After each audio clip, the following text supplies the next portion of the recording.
পঞ্চম শ্রেণীর third summative এভলিউশনের একটি বাংলার প্রশ্নপত্র রয়েছে, দেখে নাও। তো ফুল মার্কস হচ্ছে এখানে তোমাদের 50 নাম্বার, সময় হচ্ছে 1 ঘন্টা 30 মিনিট। একের দাগে কি প্রশ্ন হচ্ছে দেখো।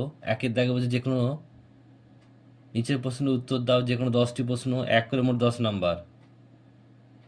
এরপর 2 এর দাগে রয়েছে কি বলছে দেখো, যে নিচের প্রশ্নের উত্তর দাও যে কোনো 5টি, 2 করে মোট 10 নাম্বার। এরপর 3 এর দাগে তোমাদের রয়েছে অর্থ লেখো, যে কোনো 3টি, 1 করে মোট 3 নাম্বার। 4 দাগের ঠিক উত্তরটা বেছে নিয়ে লেখো, এটা হচ্ছে 1 করে মোট 3 নাম্বার। এরপর তোমাদের রয়েছে 5 এর দাগের সমার্থক শব্দ লিখতে হবে দুটো, 1 করে মোট 2 নাম্বার। 6 এর দাগের বেমানান শব্দ খুঁজে বার করতে হবে, দুটো প্রশ্ন, 1 করে মোট 2 নাম্বার। এরপর 7 এর দাগের এলোমেলো শব্দ সাজিয়ে লিখতে হবে, 3টে আছে, 1 করে মোট 3 নাম্বার।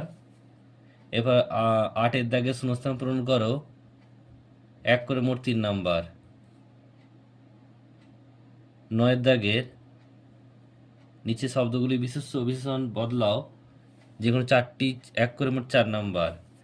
আর এখানে রয়েছে দেখো, যে কোনো একটি রচনা লিখতে হবে, এখানে মোট